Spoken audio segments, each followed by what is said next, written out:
Welcome to the lecture series of Hydrogeology. So today we are going to discuss about the slug test for unconfined formation. So if you have reached till this lecture, so that means you're aware of what pump test is, what is a slug test, what is actually a slug we are talking about. Okay, so we have talked in detail about the slug test for confined aquifer and what is actually the difference between confined and unconfined aquifer. This also we have discussed a number of times.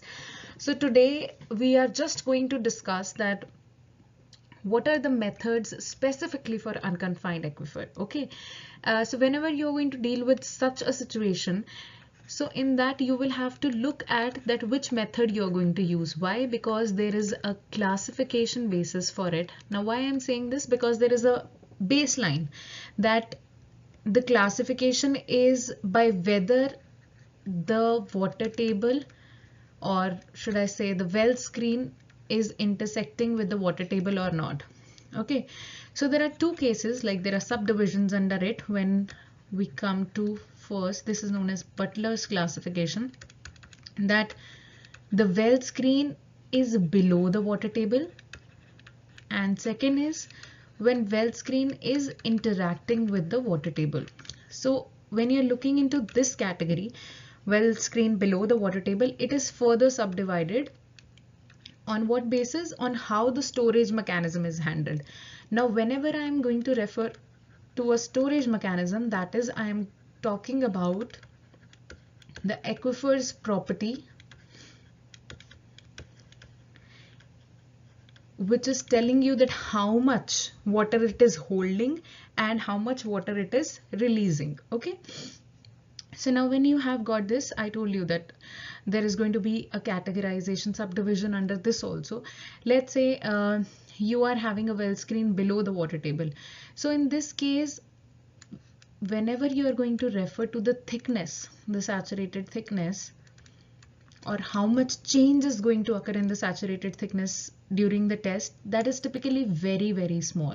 Okay, so when it is very small, so linear models are generally used for this kind of analysis. Okay, so therefore when you're looking into this category, so that means you're going to go towards the linear models. Now let's say you have water table, well screen where they are intersecting with the water table. So in that case, there is an assumption of constant saturated thickness. Okay, or you can say a constant effective screen length. May not be correct. Now this incorrectness, what it will result into? It will result into the usage of non-linear model.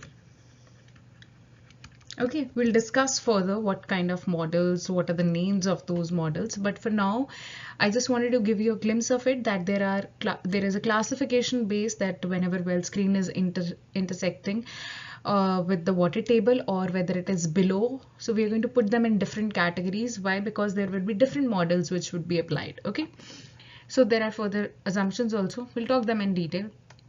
So let's start with the Bower and Rice method. So first I'm going to talk about the assumptions in this method.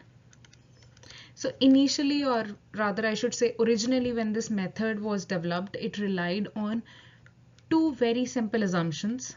First, negligible elastic storage. Now I believe you can understand from this term that whatever the effect of elastic storage mechanism will be, it will be ignored. Okay, whatever the storage of water or release of water is there, it will be ignored. And second assumption was that the water level or the water table, it is constant water table. So that means water level is not changing during the test. That means if I have to talk about the saturated thickness, that remains constant, right? So I can say saturated thickness remains constant. Now you see, these are the very simple assumptions which were made initially when this method was developed. And what was the applicability of this method? Actually, this was designed for isotropic conditions. By isotropic means that the properties are same in all direction.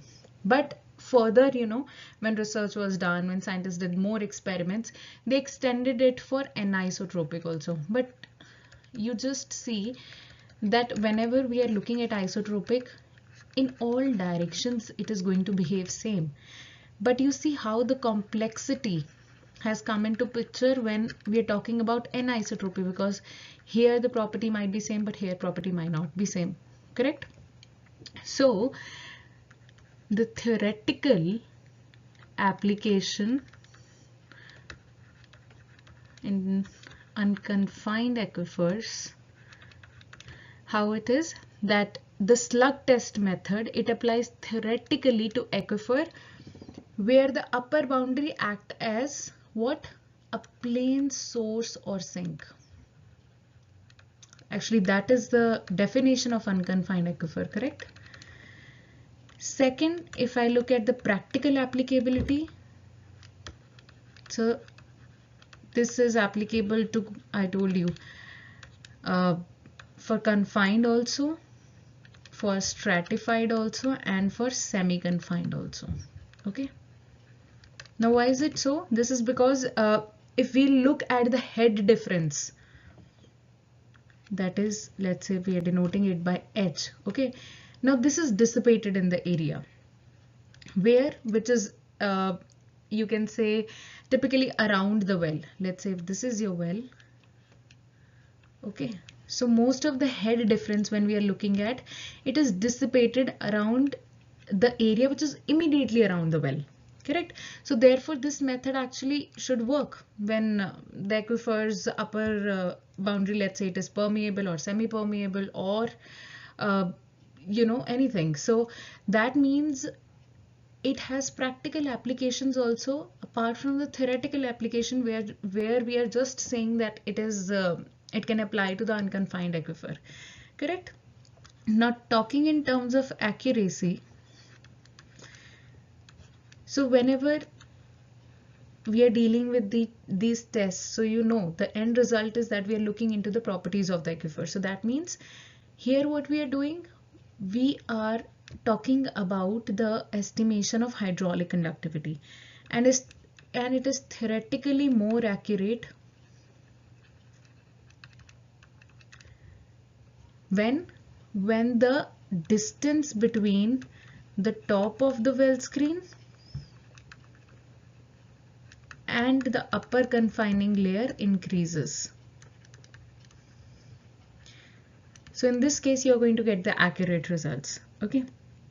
Now, apart from this, of course, now we have jotted down its applicability, assumptions, where it can be used. Theoretically, here we can use it practically also. But there are some difficulties. And what are the difficulties? And the difficulties are in defining the source boundaries of the groundwater, which is actually flowing into the well. Okay, because in reality it's very difficult that whenever you are dealing with models, actually you can set up some ideal situation, but in reality it's way more complex, as I told you. Okay, so this difficulty when arises because of the elastic deformation of the aquifer material.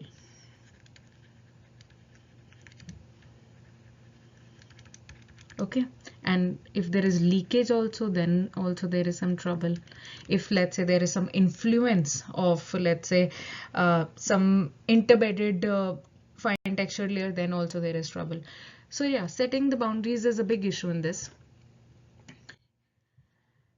So coming to its formula, like what formula is used? So Kr is equal to Rc square ln Re upon Rw divided by 2Le into 1 by T into ln H naught by Ht.